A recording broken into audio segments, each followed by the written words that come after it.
Hey, Leadville Racers. My name is Mike Iddings, and I am the host of the YouTube channel Get My Buckle. Today, we're going to get an update from our friend Randy Delker, who is in Michigan, flat land, sea level.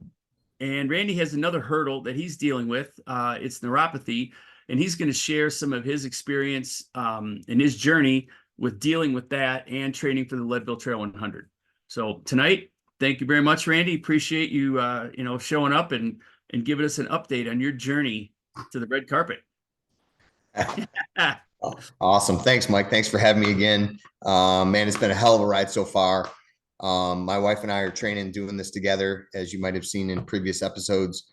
And it's just been amazing. It's been fantastic. We're, currently doing things on the bike that I've never done. At 54 years old, I'm riding farther and longer than I've ever ridden in my life, which is pretty amazing stuff, even for flatlanders, So it's a good thing. But I wanted to take a minute and just maybe talk a little bit about my medical conditions that I have. Everybody's got something, everybody's dealing with something, and I understand that. And maybe this will, help someone out. But I would say 6-7 years ago,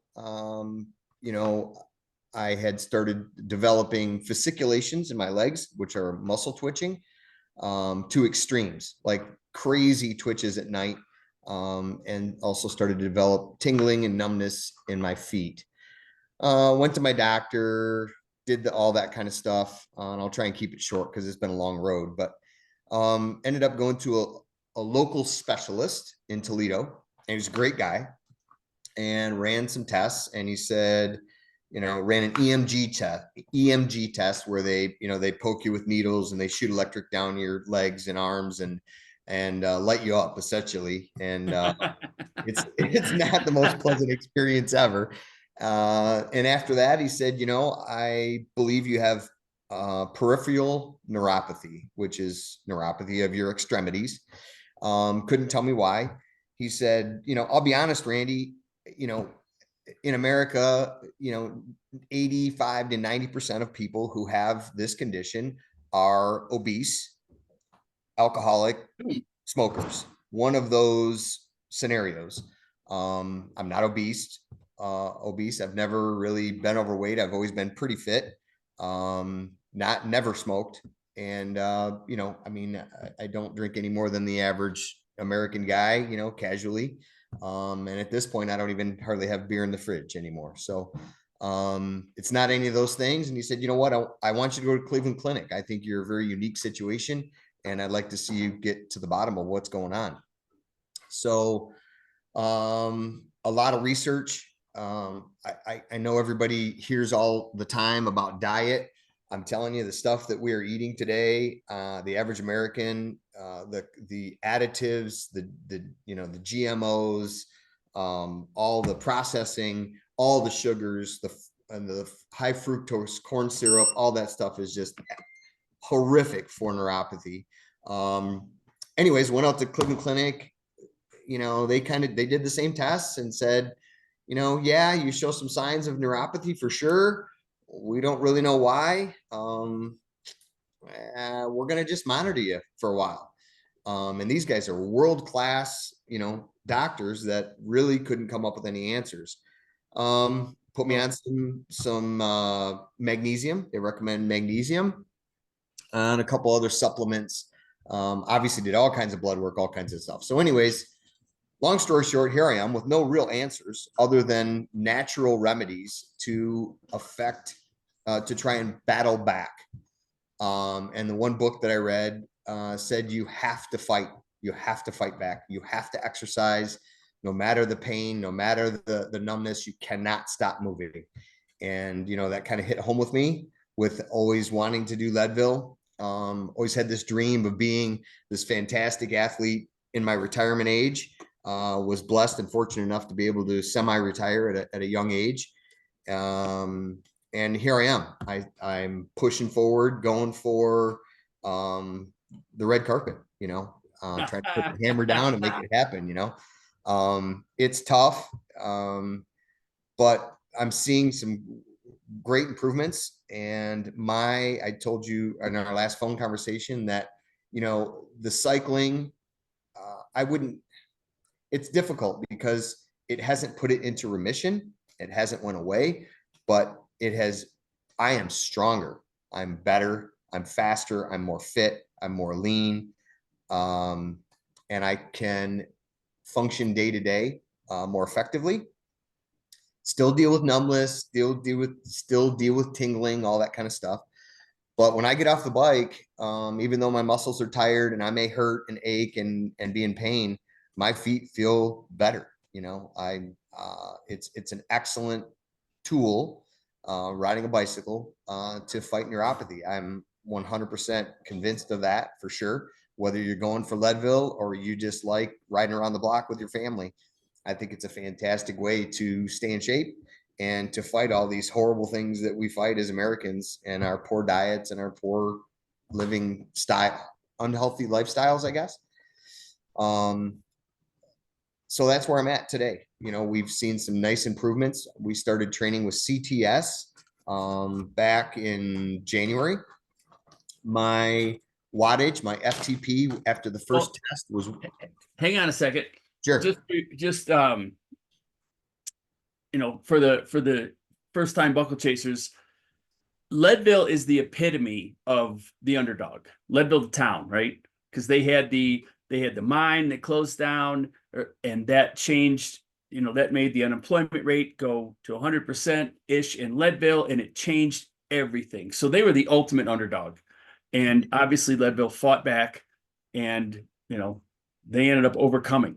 So all of the racers who have issues, significant issues.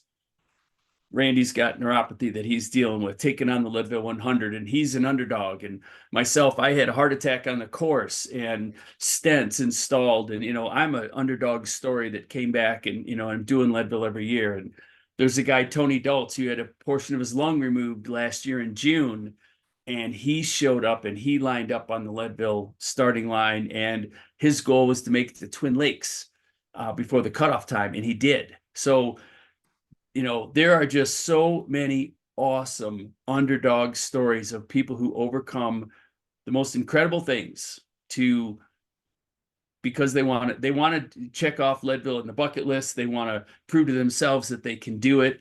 They want to, whatever, show their family, whatever it is. They challenge themselves, and Leadville is just an awesome arena to do it in. And, so I give you tons of credit, man. It's a huge thing to take on with what you're dealing with. And it's so good to hear that, what you're doing, training for Leadville, is positively affecting your everyday life, physically, and which I'm sure has to mentally give you a better place in, overall. So it's just another awesome thing about Leadville in itself. So I wanted to throw that in, because if whatever hurdle you have to overcome to do Leadville and to become a better person and prove to yourself that you're stronger than you think you are and you can do more than you think you can, it's all here.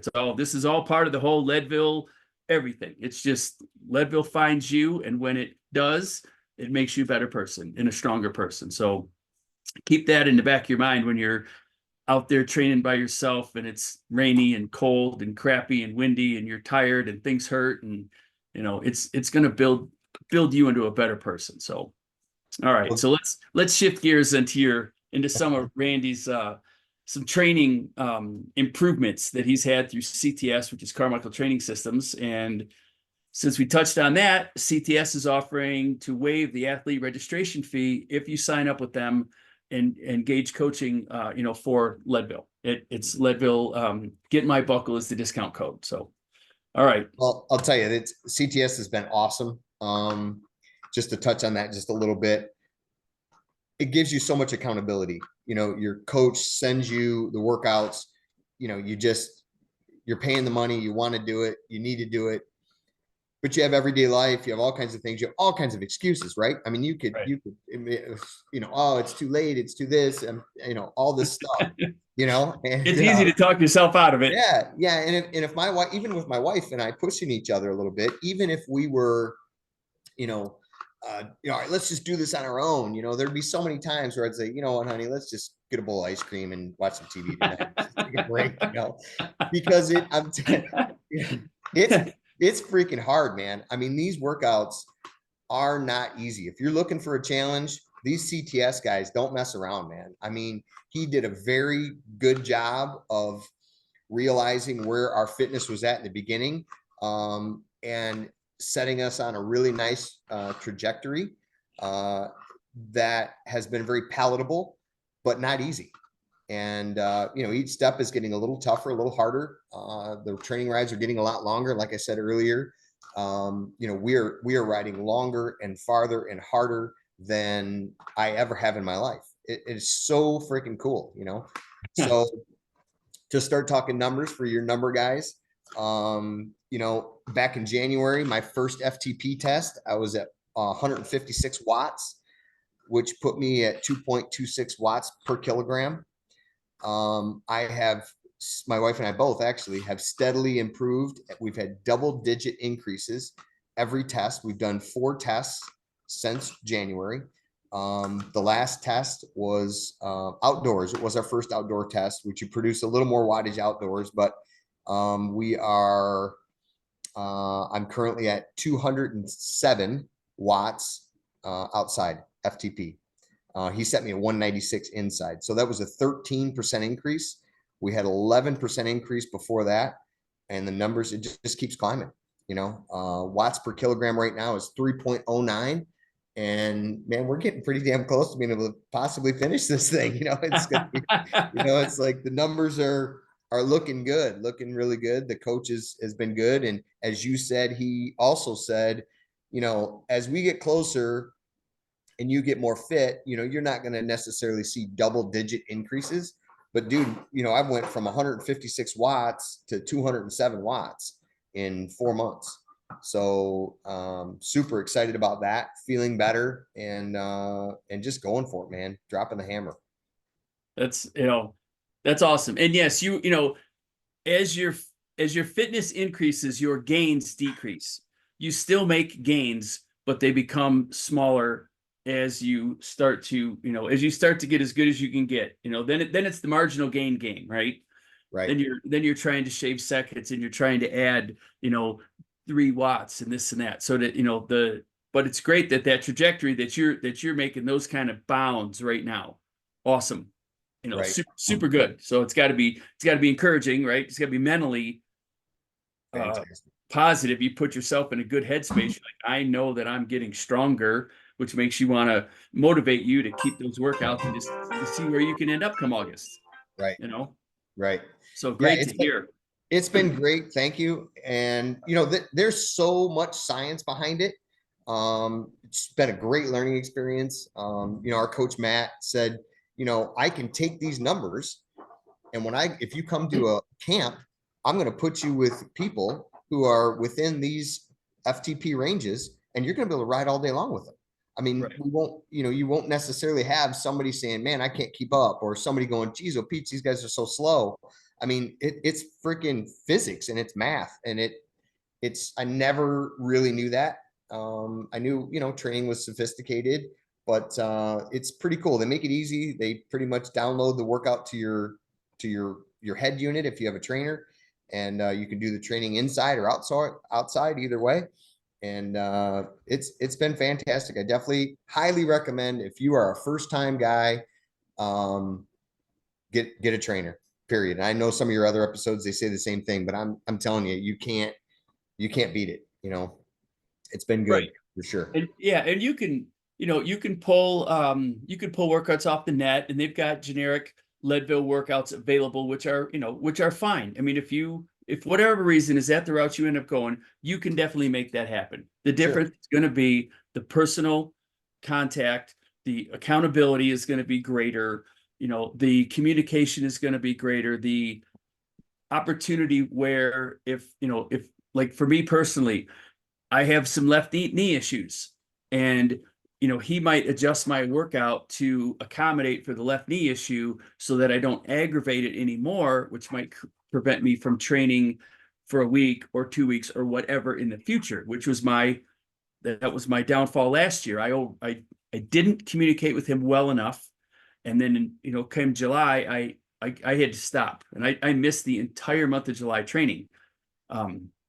So if I would have communicated with the coach a little sooner, he could have adjusted things, changed cadence, changed power, changed duration, whatever, to try and manage the knee thing, which would allow me to keep training all July. So the hiring a coach that you communicate with is a great idea, the best for what your first time buckle chases or your goal is, to get the most gains possible in whatever amount of time you have, because you won't make the same gains in the same way without the personal communication and the feedback that you give him, and he takes it and does his mixing concoction of formulation things and then says, here, let's do this instead, or let's stay on track, or whatever that is. But it's great, and I love my coach. I mean, we have the same coach, and just an awesome guy, Matt Freeman, CTS. Yeah, he'll take care of you, and he is engaged, and he's up to speed with what you're doing. And when you talk to him, he's got your files open, and he can reference back however long you can. And just super coaching in general, awesome. right. Coaching in general is awesome for what you're trying to do with your endurance thing in Leadville, and especially if you weren't gifted that DNA gene of endurance. I don't have that gift, bro. Yeah, I don't either. I got to work for every second on that course. Yeah. And it shows if I don't, if I slack it, my time show for sure. Yeah. So, yeah, no doubt. So it's been getting good. We've done a couple 5-hour rides. We're gonna do another 5-hour ride this weekend. And actually, Matt's been pretty impressed. One of the trails that we do here in Michigan, we get over 3,500 feet of climbing during that ride, which I know is not even close to what you guys get out there, but it's something. And he's been happy with that. He's like, man, I really like to see that. A little bit of elevation change helps for sure. Get you guys working a little bit. So he's happy with the trail that we ride on that long ride, and just pushing forward. He said, man, I'd love to, I just talked to him tonight. He said, man, I'd love to see you guys gain another 10 or 15%, before race day would be great. Obviously, we've talked about it before. We know we're going to lose, 15% or whatever when we get out there, 20%, depending on the person, because of the elevation. So we need to keep pushing. We need to keep dropping the hammer. I'd like to fine tune my diet a little bit better. Still trying to figure everything out on the bike. Trying to eat on the bike is a whole new thing.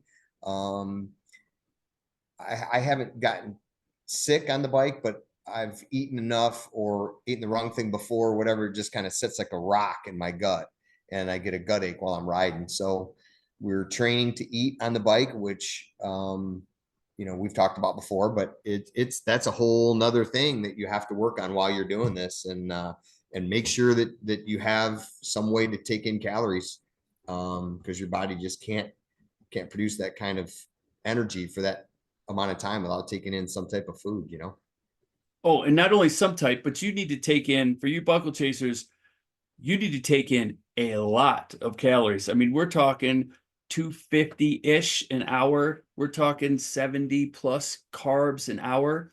You've got to train your gut, and as well as training your aerobic system and your muscles and your strengthening. You've got to train your gut when you're riding on your long rides, because otherwise, you are going to run out of fuel, and you cannot finish Leadville on an empty tank, period. They're just, you got to have it. So, and are you changing are you trying different things on your longer rides to see what's working and what doesn't upset you? Yeah. So Wendy, we like doing food, not necessarily the gels. So we're trying some different foods. Wendy's a fantastic, with trying to find natural foods and all that stuff. So we've been doing some squeezable baby foods, which process and digest really good. They're high in calories, carbohydrates, all that stuff. And just we did some peanut butter jelly sandwiches. We've done some fruit. We've done some different things. where I get into trouble is what I eat before then. You know, when I get on the bike, if I don't have my gut right before I get on the bike, then it's never right while I'm riding. So I'm fine tuning that and trying to figure that out.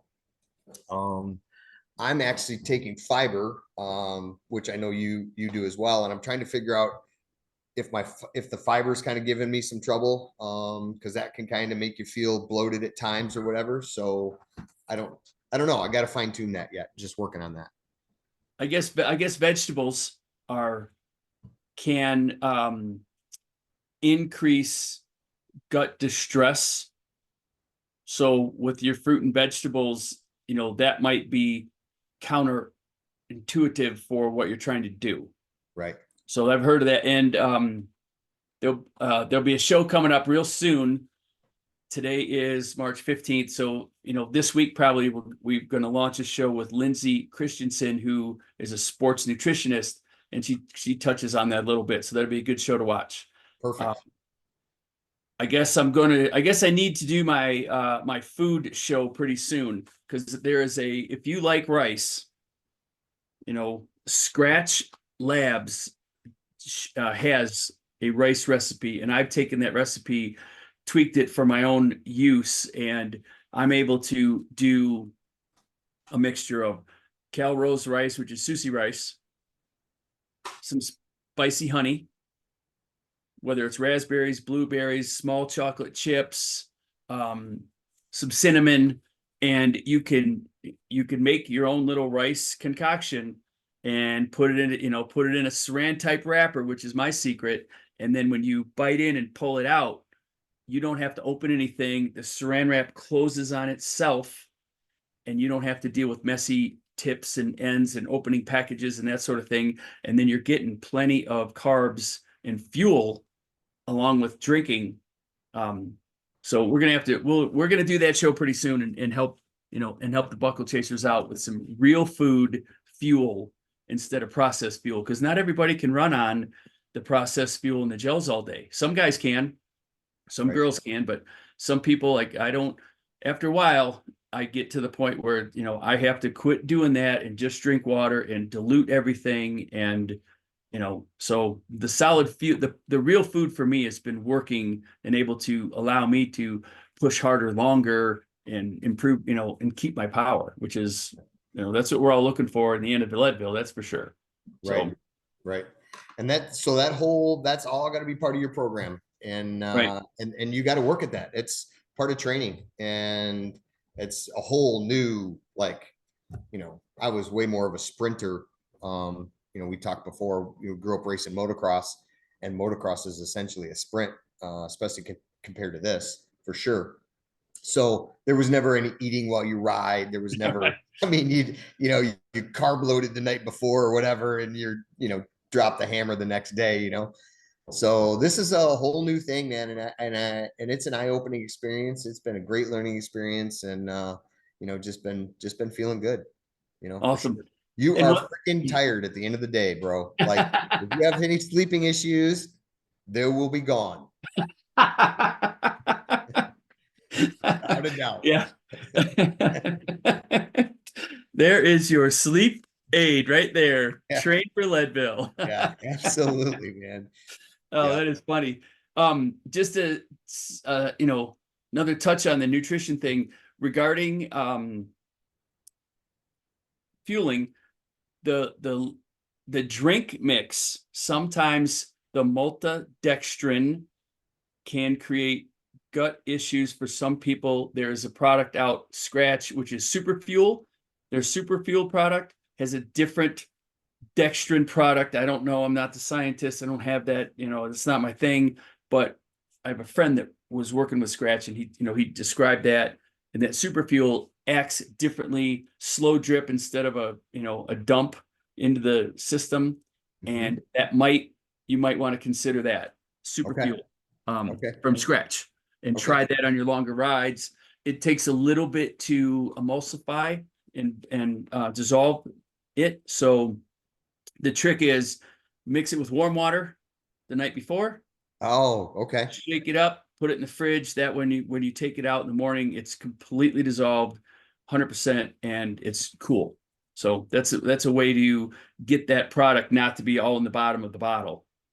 I'm glad you said that, because we were struggling with that. I was like, what's this goo in the bottom of the damn bottle, man? It Yeah. just, and you Yeah. shake it up and it just, man, you just wouldn't go Does away. it? Yeah. So that's a good idea. I'll do that next time for sure this weekend.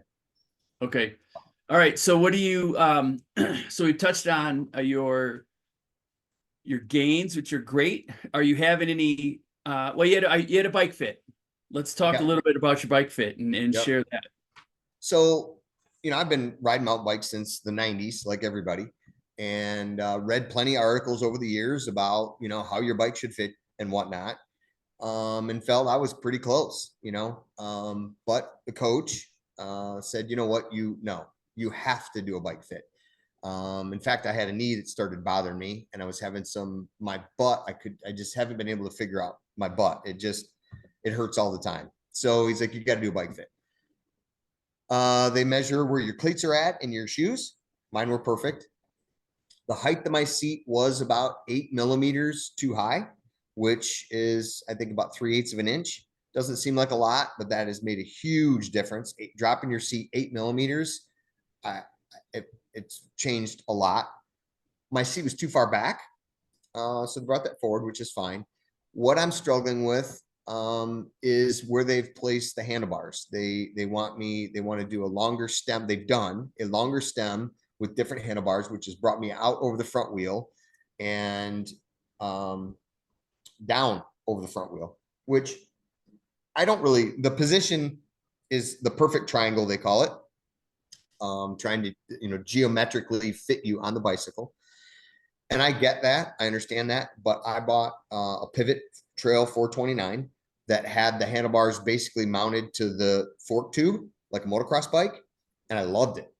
It carved like a motocross bike. It handled like a dirt bike. I just absolutely loved it.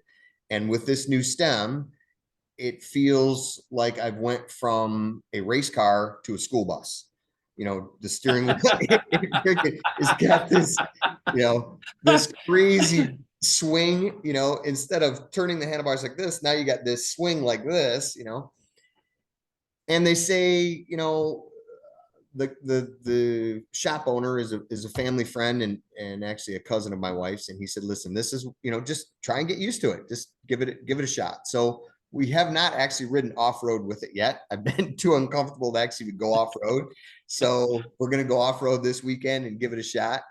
I talked to Coach Matt, and then I've also talked to you on the phone, and I think your advice was great, and Matt also agrees. Below the waist is like has to be perfect. I mean, you've got to pay attention and have that seat height right. That seat position needs to be right, and your cleats need to be right in your shoes. Above the waist is probably a little more subjective on how you feel. But obviously, if you can get your weight forward and down over the front wheel, the bike's going to climb better. So I'm going to give it a shot. I'm going to give it a try. It's uncomfortable. It's different. I feel like I'm a roadie, I'm out there on a road bike almost. Very, very aerodynamic positioning compared to what I was in before, which, is going to be helpful as well with wind drag and things like that. So anybody out there who hasn't done the bike fit, it's, I think, worth the money. I thought I had my bike pretty close, and I did have it pretty close, but dude, you're racing Leadville, man. You can't be close. You got to be on.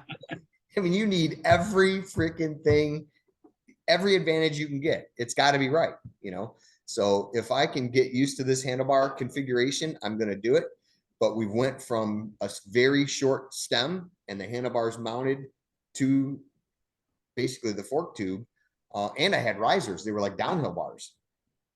To now like a 4-inch stem and flat bar. So I'm way out over the front wheel and drop down, which is it's changed the bicycle. It's not even the same bicycle. It doesn't even feel the same. So I don't know. We'll see. We're going to go from there.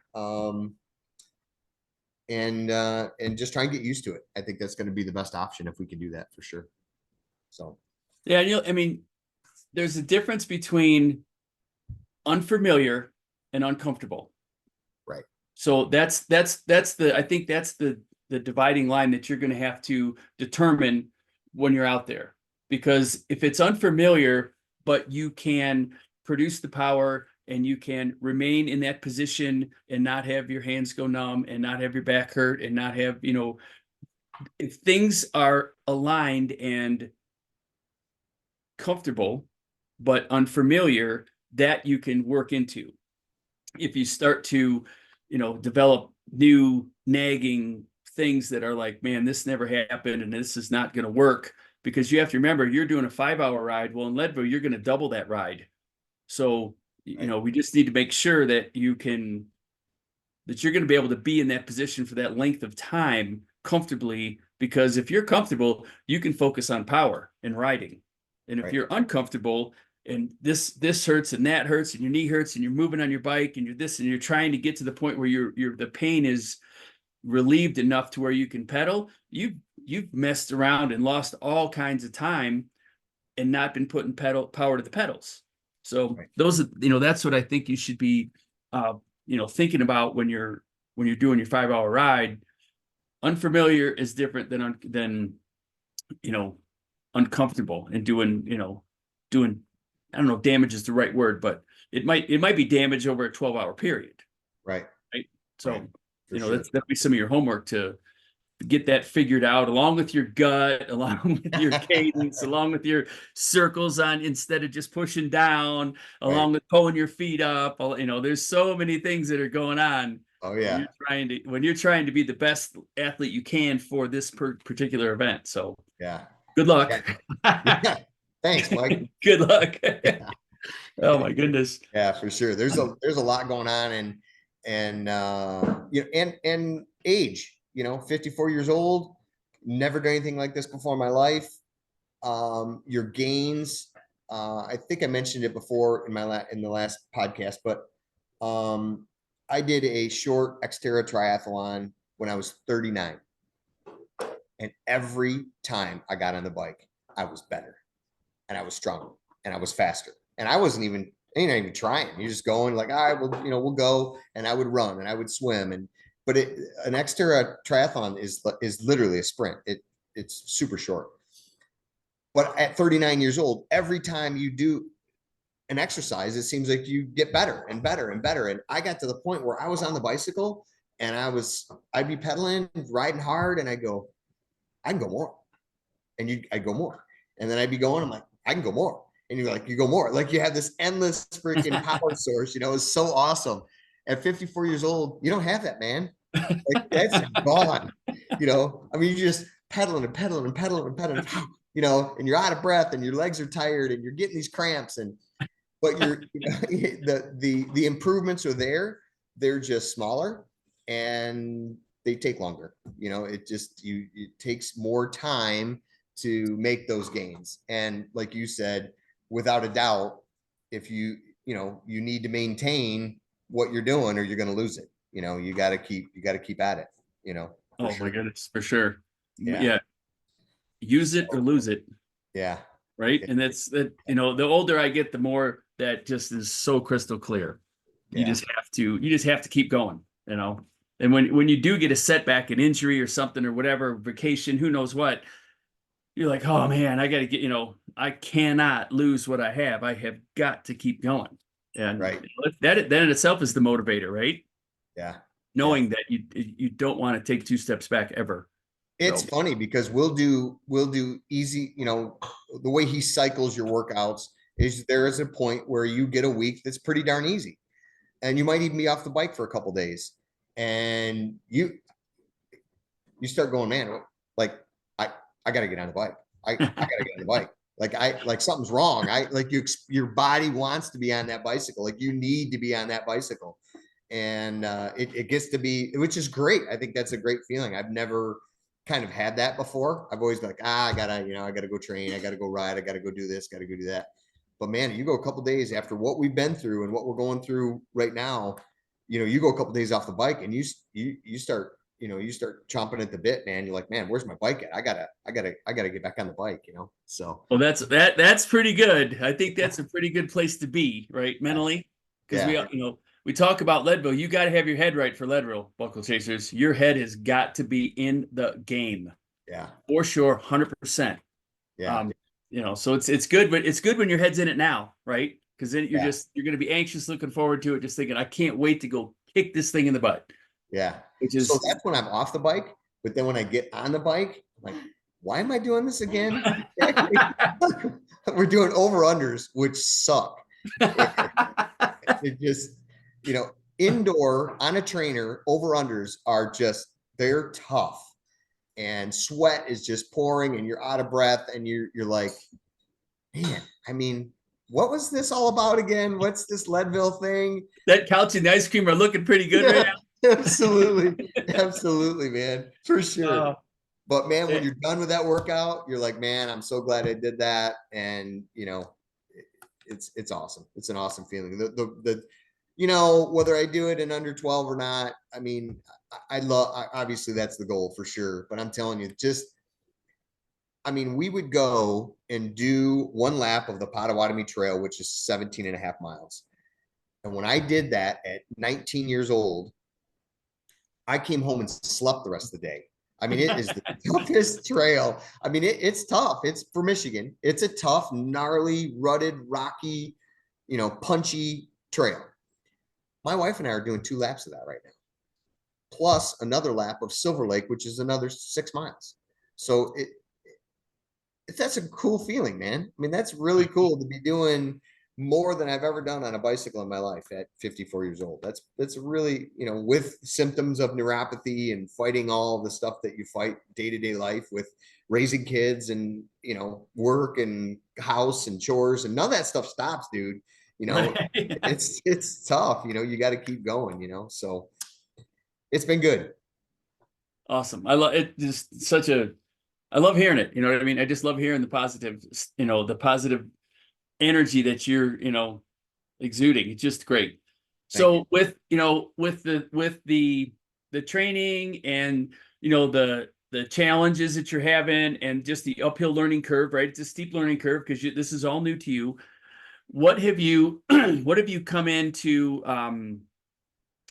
what new questions or thoughts have you had about the race itself, the race day, and you know the course? And has anything else come up through just you talking to Wendy or to other people that are either cyclists or whoever or curious about Leadville or whatever? So what Leadville questions have you have popped in to your mind? Well, we've decided we're going to go out a little early, which, that was the whole altitude thing. We've been out and visited you before in Colorado, and I've done some skiing out there, and I don't get necessarily altitude sickness, but obviously you want to get acclimated as fast as you can. Um, you know, how long does it take someone typically to acclimate to that altitude? Is there a standard? I know everybody's different, I guess, but I didn't know we're going to be a few weeks early, 2.5 weeks early, something like that. I'm hoping that's enough time to get acclimated. Well, 2.5 weeks should be great, right? It's either give yourself as much time as you possibly can, weeks, or right before race day, show up and surprise your system and go and get after it. Or, I've heard that 3 or 4 or 5 days is not the sweet spot. Right. Long and if 2.5 weeks is your scheduled time to get there, I think that's going to be great. It should be good, and we'll ease into it. You'll probably hang at 8,000 feet for a day or two, or I don't even know, but and then work up to Leadville and gradually go into it, which I think is going to be as good as you can do for coming from Michigan and having a life, and you know Right. so that'll be good. Right. um Race day, you know other than acclimation, what do what's So my last, I wouldn't say my last, but one of the question marks that I still have, we have touched on a little bit before, and that's gearing. So you talk a lot about dropping a tooth on the front. And something very interesting that I've been paying attention to, Wendy has a 1x12, which means, she has one sprocket in the front, 12 in the back. I have a 1x11. She's got a 10x50 in the rear, and I have an 11x46 in the rear. We both have 30 front teeth. If you do the math with ratios, in the end, I'm not going to do all the numbers, but I've got all the ratios. She has a better granny gear, a better first gear, and she has a better top speed gear because of adding that 12 teeth. Because she has a 1x12 and has the better first gear, would it be better for me? I'm thinking it'd be better for me to switch to a system that has the 1x12 than necessarily dropping the tooth in the front, because this is super crazy, but on our trainers, when we train, the trainer adjusts the tension to the proper, so that you produce the amount of wattage that you're supposed to produce. It doesn't matter what gear you're in. So we both put them in top gear. She's in 12th, I'm in 11th. We'll ride at the proper cadence, 80, 90, RPM. At the end of that ride, I look at her computer and she is miles in front of me. I mean, like, gearing makes a huge difference. She's producing, our wattages are very similar. She produces the same amount of watts that I do. Our cadence is very similar, and she will be miles in front of me if we're both in top gear. So this gearing thing is, relatively serious. Obviously they've been doing this race for 30 years, way before they had 1x systems. But, it's something I'm looking into, and I don't know whether I should drop the 1 tooth, or if I went by a 1x12 system with her gear ratio, with that type of gear ratio, if that granny gear would be low enough. What are your thoughts on that? Well, I think if 46 is your biggest gear on your cassette, you are gonna wear yourself out before you should. Right. Because you divide the load. If you're going to carry 100 pounds up the hill, is it easier to carry 100 pounds up the hill once, drag that 100 pounds up, or make 4 trips at 25 pounds, or make 10 trips at 10 pounds? Right. So when you divide the load, that's how you can manage and save matches. If you're going to go up Kevin and you're going to just turn yourself inside out getting up Kevin, and then you're going to turn yourself inside out getting up Sugarloaf, and then you're going to turn yourself inside out getting up all the little punches before you get to Columbine, and then Columbine, you're going to be out. And then you are just going to be done, and you're going to be pushing everything, which is going to eat up the clock. So I personally would seriously consider getting the drivetrain that allows you the 10, and you can get 1052. There's 1051. I think 1051 is Shimano and 1052 is SRAM. So you can get 1052, and you can just divide that load, and then look into gear inch.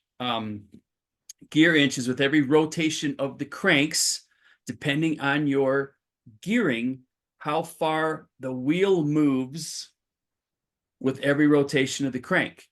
And when you shift gears, you change the gear inch. Right. So when you get into your 10 or 11 in the back, you might move that wheel 2.5 rotations. And when you have three axes, what the math comes out to, it rotates 3 times. My gearing is 2.73, but yeah. Okay. So with your gearing, since you have the numbers, what is your, if you're in the biggest cassette, your easiest gear, what is your, well, you don't have gear inch, you just have ratio, but it'll still. Yeah. So mine is 0.65, which means for every rotation of the crank, your wheel rotates 0.65 of a rotation. Right. Wendy's 0.6. So she's better. She has a better granny gear than I do with her 1x12. So she's at 0.6, I'm at 0.65, and just the opposite. When I'm in top gear, my wheel goes 2 3/4 times around, and hers goes 3 times around. So that's why she's getting so much more distance. Right, she's getting more distance. And what did you how did you figure that out? What formula did you use? So you divide the front sprocket by the back sprocket. That's the actual ratio. So you take each tooth and divide it, 30, 46 into 30, and 11 into 30 for me. And Wendy was 50 into 30 and 10 into 30. And that gives you your gear ratios. It's a lot like figuring the ratio of a rear end of a car. Right. I just wanted to, let me see if I can do this quickly. I don't want to get it wrong because you could take the. So while you're looking that up real quick, just with the math that I did, if Wendy went to a 51, I went to 51. I didn't know what they offered, but if she went to a 51, it gives her almost the same ratio as dropping a tooth in the front, but she's not going to lose any speed on top end. You know what I mean? Because she still has a 10 tooth. Right. Yeah. It's either front times back divided by the wheel. I'm upset with myself that I don't have this off the top of my head, but the gear inch will tell you, with your 46, your gear inch is you're going to travel a lot farther on your pedal stroke. When you're going uphill, makes it tougher.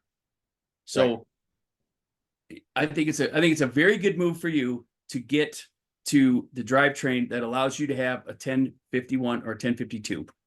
Right. And that will allow you to gear down, spin, higher cadence, lower heart rate, less power, still getting up the climbs. Right. Where that's going to pay you dividends is going to be coming home, where you've got to go up everything you descended, and you need to gear down, and you still got fuel in the tank, to let you keep pedaling, because pedaling is faster than walking. Right. I mean, Okay. It just is. And if you can stay on your bike and you can pedal and not burn matches and gear down, I mean, some places you're probably going to have to get off and push. Okay, fine. When you get to that point, it's like, I'm not going to make it. Fine. Off the bike, up the hill, back on your bike, go. And the little punchy climbs at the end of the day that you're able to stay on your bike and get up, I mean, that's where you're going to recover time. You are not going to just eat that clock up, because you're racing the clock at Leadville. Right. And that's what you're racing, right? Yeah. A lot of people can do Leadville in 15 hours. They can just tough it out and get it done. But that's not the deal, right? You got to get it under 12.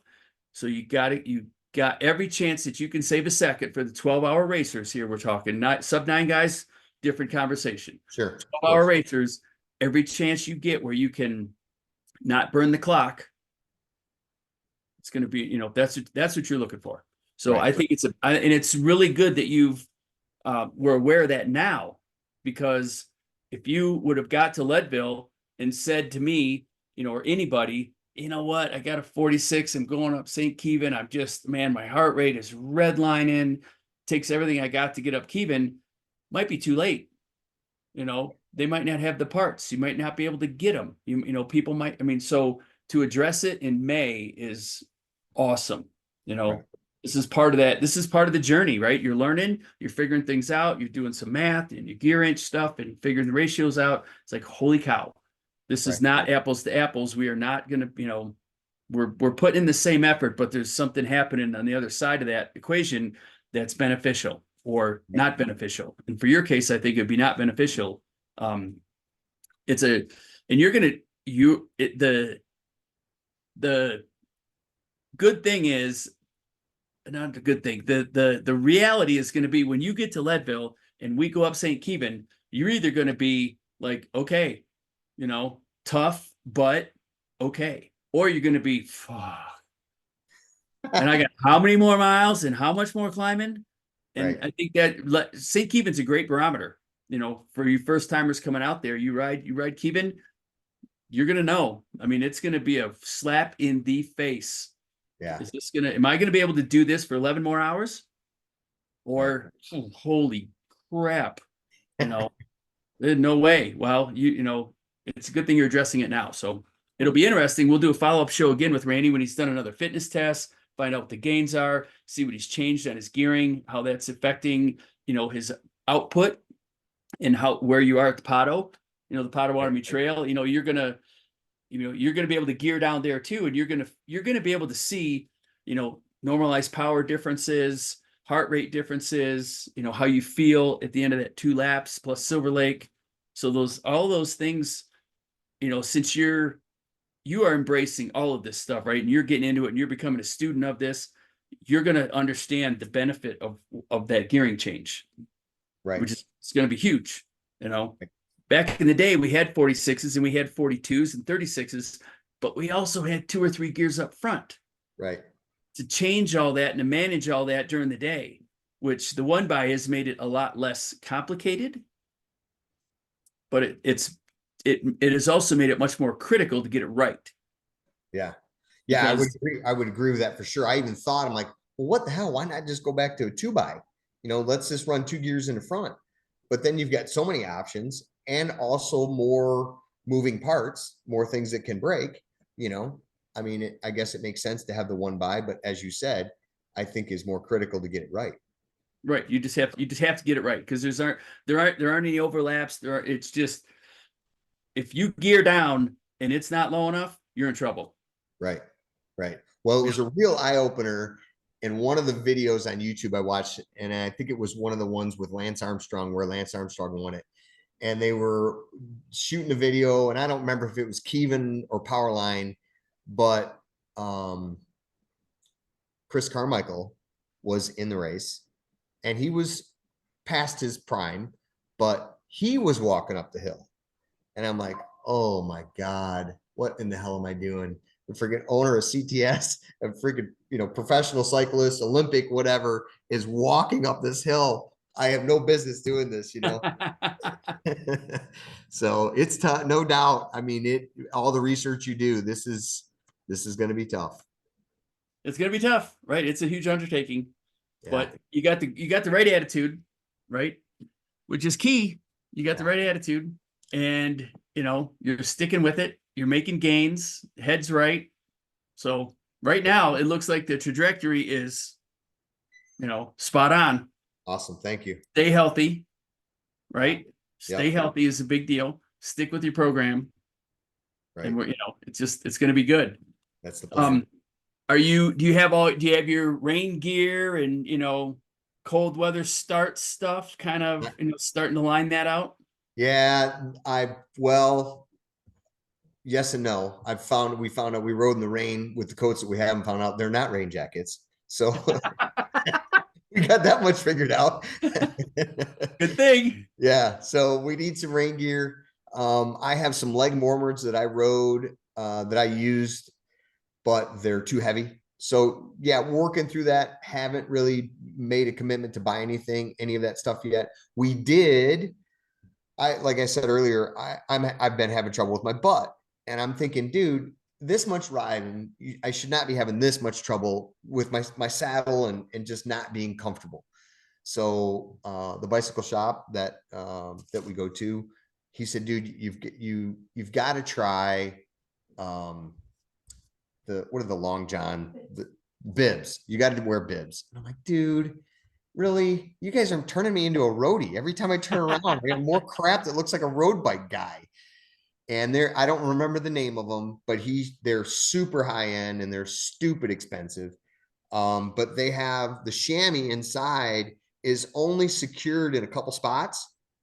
And he said that allows the chamois to stick with your body while the material moves with your legs as instead of everything moving together because it's all sewn together. We ordered those. We have not gotten them yet. So yes, we have bought that, and I get to look like a roadie, I guess, on race day, but we'll see. Well, I'll tell you what, there are a ton of people who are going to have bibs on race day. Yeah, he said. I mean, probably, gosh, I would bet you 50-1. Really? I mean, there's going to be the occasional mountain bike short person out there, and there might be one guy in cutoff jeans. But almost everyone is going to have high-end bibs, leg warmers to start, arm warmers, pull them down. And here's another, this is a personal tip. Leg warmers and arm warmers, probably going to start with them. You're going to need cold weather gear in the morning. It might be 38 degrees, freezing cold. Pull them down. Don't take them off, Randy. Pull them down, leave them below your knees. because you're probably going to need them. You're Right. probably going to be like, okay, we're going up it's getting cold. And you just reach down and you pull them up and and you manage your core temperature and you pull your sleeves, your arm warmers up. And then, the sun comes out, pull them down, but you keep them on because you don't want to stop and unpack and do and none of that. No, roll them up, put them in your thing. Now you go to pull it out. Now you drop it. Now you got to stop. Now you got to go. None of that. Right. Slide them down to your wrists, cool off, unzip your jersey, zip your jersey up, pull them back up.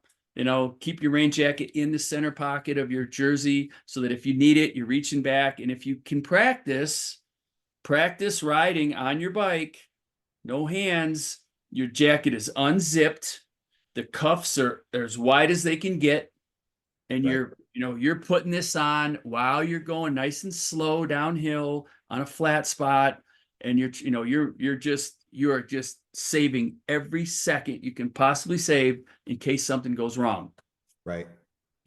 If you do get a flat, if you do get some gut distress and you've got to take a few minutes and whatever, Right. you've banked all those seconds so that if something goes really wrong and you've got to address it, you've got that savings account to draw from and still be good. Right. Speaking of flats, my wife is not familiar with that stuff. So on how to repair it. So we have a whole thing that we have planned. I asked the bicycle shop if they had any old tires that we could mount that would hold air good enough that she could practice doing some puncture repairs. So I'm going to mount some junk tires and we're going to punch some holes in them and practice plugging and trying to get that figured out. And be honest with you, I need to practice as well. Dude, we've been lucky, knock on wood. We haven't had a flat in, and I can't tell you when. It's been great. The tubeless tires with the sealant has been fantastic. But yeah, just got to practice all that stuff, put it all together, on race day. Well, and that's smart. Do it now. Get efficient at it. How are you going to set your bike up? What are you going to do? You've got to swing the derailleur forward. You've got to push the pin in. You've got to get your chain down to the small sprocket, all before you pull the wheel off. Right. Then pull the wheel off. And consider, if you get a flat, consider just throwing a tube in it and not trying to find the puncture and figure that out, and just throw a tube in it, go. Right. But another thing to consider, you need to be able to get the nut off of the tubeless stem, and sometimes those are not easy to do because the maybe some of the sealant got in there, worked its way through. Now it's like Loctite. So Wolf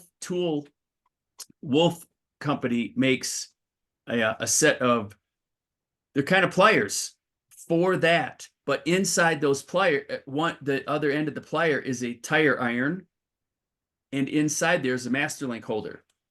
So, and that goes in your little kit with your tube, wherever you put that. And if you're going to throw a tube in, you can take those pliers, take the valve, the stem nut off with those, and it's coming off regardless. You're not fumbling, and it's right. You're not straining. And then the other side is the tire iron to get the tire off. So something to consider. Sure. Perfect. Yeah, we want to practice work on all that stuff. So. All right. Well, we're coming up to an hour, man. It flies by, doesn't it? Yeah. Yeah. Just flies by. Yeah. So, all right, Randy, thank you. And Buckle Chasers, we're going to circle back with Randy in a month or so, get another update on his fitness, on his gains, on anything else, any other concerns he's got. We'll find out if he changed his gearing, if he got a new drivetrain, and how that is, affecting his journey. Is it better? Is it worse? Do you feel better? Do you like it? Do you not like it? Can you tell the difference? So, Awesome. I think it's going to be good. It'll be good. And we're going to do a follow-up with his wife, Wendy. She's making those same gains. She's got the same great attitude. She's another Flatlander from Michigan, and they're figuring out, how to prepare for Leadville. So I'm sure there's other people, out there watching that have the same flat land, that they've got to train in and, get ready. So good job. Thank you. Thank you, Mike. Appreciate you having me on for sure, man. It's been a great time. Yeah, absolutely. So keep up the good work. Sounds good. Thanks. All right. And for the rest of the Buckle Chasers, Don't forget, we've got the CTS discount. We've got the Bird Wheel discount, which is 10% off of the rope spoke carbon hoop, super light, super comfortable wheels, Bird Buckle 2024. We've got Carb Rocket has aligned with us, 25% off your first order. Get My Buckle. Infinite Nutrition is another company aligned with us, 25% off your first order.